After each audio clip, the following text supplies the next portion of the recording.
Bonjour, nous sommes au village Mayos, dans l'est du Cameroun, chez les Baka, que vous appelez vulgairement les pygmées. Donc, nous, on a profité de la semaine de la jeunesse pour venir les voir et connaître leurs besoins. Là, nous vous présentons leur chef, le chef du village. Et là, c'est la doyenne que vous connaissez, vous tous, très bien, du groupe Patengue, qu'ils ont chanté « Iye, iye, ya, iye ». Donc, nous, on a pensé à eux et on a estimé mieux les connaître parce qu'ils font quand même partie du Cameroun. Et nous étions curieux, mon mari et moi, de connaître comment ça se passe et quels sont leurs besoins. Dieu merci, nous sommes arrivés et on vous dit que l'accès, il est très facile d'arriver vers eux. C'est à l'est, le village c'est Mayos, direction Bertois et tout le monde y arrivera. Donc nous allons donc interviewer d'abord le chef du village pour connaître leurs besoins et leurs plaintes. Les doléances qu'ils envoient au chef de l'État, tous les Camerounais, surtout à la jeunesse camerounaise. Bon, on vous écoute, le chef. Alors, on va vous poser la question. Nous avons constaté que l'État vous a construit une école. Est-ce que ça vous fait plaisir d'être instruit et d'avoir une école dans ce village? Oui, nous sommes contents d'avoir une école au village. Donc, l'école, c'est quelque chose qui montre la bonne direction. Oui. De savoir. Oui.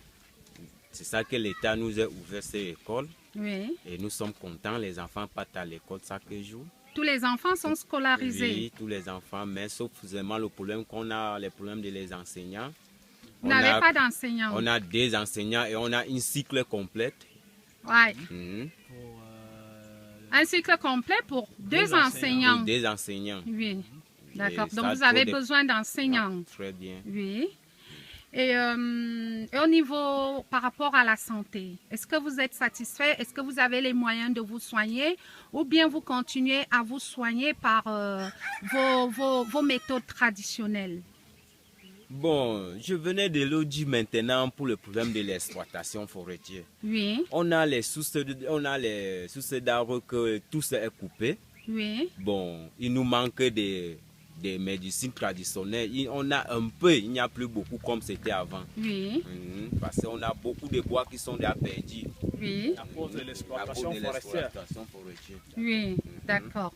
Donc vous n'arrivez plus à vous soigner à partir des écorches à cause de l'exploitation forestière. Oui. D'accord. Donc vous vous plaignez aussi. Vous voulez que ça cesse ou bien vous voulez donc que ceux qui viennent exploiter ces forêts du Cameroun, vous voulez donc qu'ils vous construisent un hôpital ou bien vous voulez que ça cesse pour continuer à profiter des écorces? Qu'est-ce que vous voulez au jour d'aujourd'hui?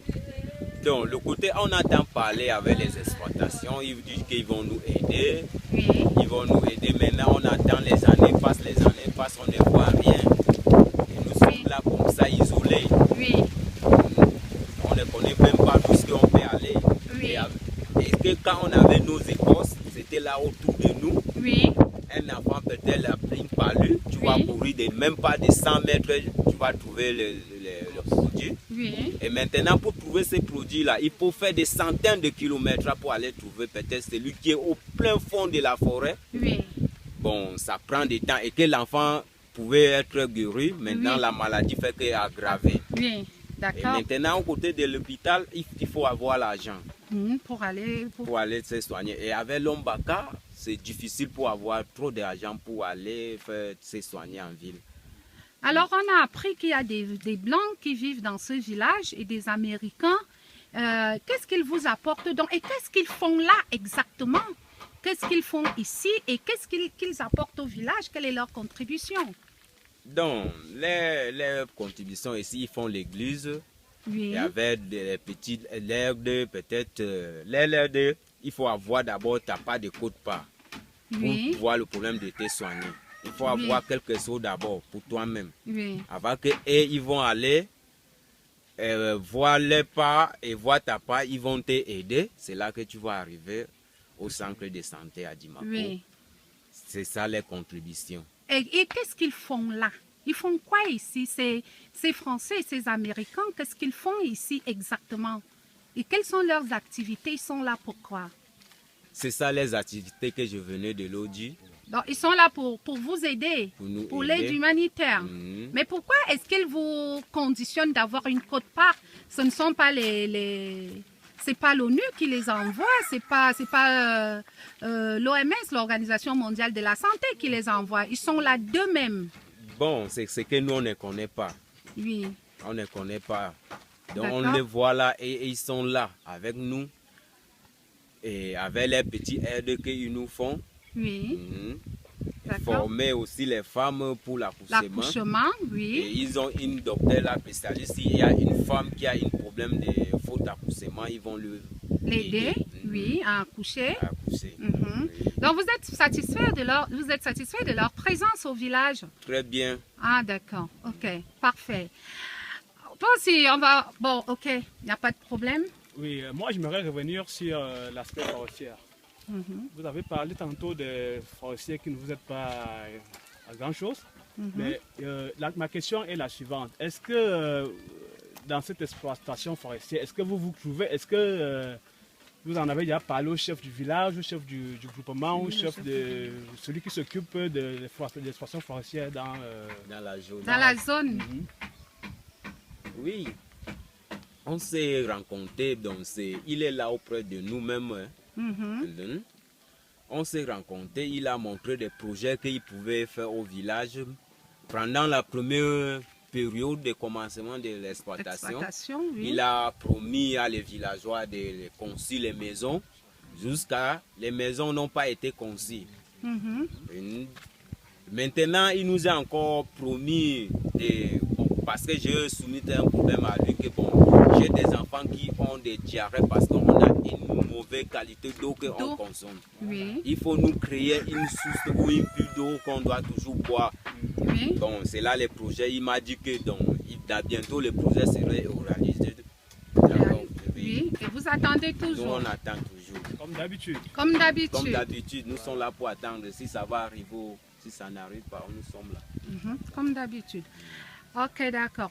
Cependant, nous vous présentons donc la doyenne du groupe Patengue, que vous tous vous connaissez très bien et qui nous a tous fait danser dans ce pays, à rigoler, passer de très bons moments et qui... Maman Justine, déjà. Maman Justine, qui va s'exprimer d'abord sur sa musique, où est-ce qu'elle en est, et puis sur ses attentes et ses besoins. Qu'est-ce que la musique lui a apporté? Qu'est-ce qu'elle en a profité de ce groupe? Voilà, parfait. Maman Justine, on vous écoute. Il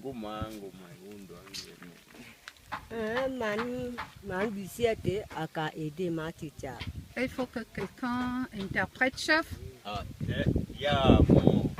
Il faut interpréter ce qu'elle dit.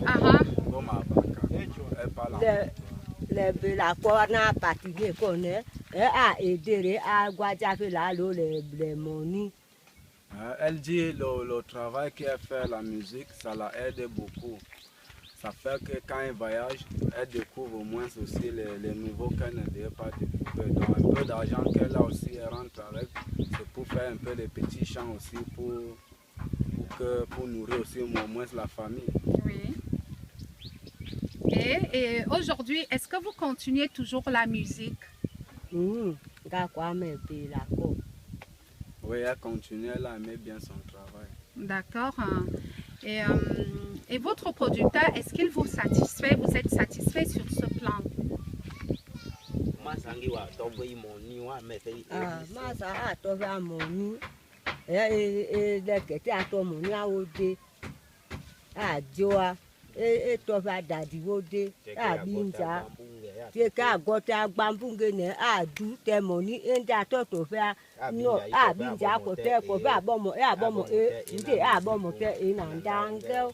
Oui, elle dit que c'est l'homme qu'ils marchent ensemble. Il s'appelle qui? Monsieur Docteur Jouquin. Lorsqu'ils marchent ensemble, ils voyagent pour aller peut-être en Europe. Oui. Dès le retour, quand ils ont un peu d'argent, elle qui est le producteur, elle ne gagne rien beaucoup. Oui. Donc maintenant, si elle-même, elle avait sa part de matériel, elle pouvait sortir sa part des morceaux elle-même pour qu'elle-même elle gagne. Parce que maintenant, elle travaille pour notre personne. Elle-même qui produit, elle ne gagne rien. Elle ne gagne rien. Ah d'accord, ok. Vous avez dit que c'est monsieur qui? Docteur Jouken. Docteur Jouken. Docteur Jouken. Docteur Jouken, j'espère que vous êtes à l'écoute de ce que dit la doyenne du groupe Maman Justine. Maman Justine. Oui. Vous comprenez bien ce qu'elle dit. Elle lance un appel à tous les Camerounais pour qu'elle puisse quand même profiter de son talent. Parce qu'apparemment, elle n'est pas satisfaite par le docteur Joker. Donc, elle lance un appel s'il y a bien des âmes de bonne volonté qui peuvent l'aider à profiter de son talent, à vivre de son talent, de sa musique. Alors, nous allons... Sachant bien que cette musique nous a tous fait honneur dans toute la scène camerounaise, on a été trop contents de les voir sur scène pendant des années. Et, même à l'échelle internationale. Ça nous fait très mal d'ailleurs de voir Maman Justine telle que vous la voyez. Parce que on aurait pu voir une femme d'une autre dimension qui a pu élever sa tribu, même rien que de faire cette musique. Mais là, ce n'est pas le cas. Nous sommes très choqués et vraiment, on fait appel à la jeunesse camerounaise ainsi qu'au président Biya pour intervenir à ce que cette population puisse avoir au moins ce nécessaire comme tous les Camerounais. C'est clair. Nous, c'est par pudeur qu'on ne veut pas vous montrer sa maison, les conditions dans lesquelles elle vit. On comprend tout simplement qu'elle n'a même pas gagné, elle ne gagne même pas ce qui lui permet même d'assurer son quotidien.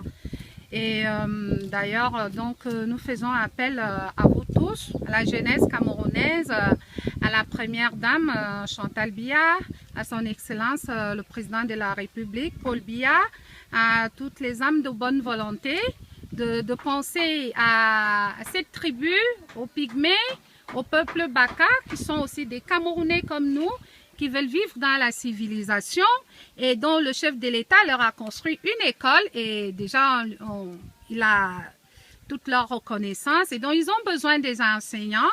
Ils ont également besoin des hôpitaux, un dispensaire et également bien vouloir résoudre ce problème et également de l'eau potable. Je suis sûre qu'un forage pour le village, ça ne fera pas de mal.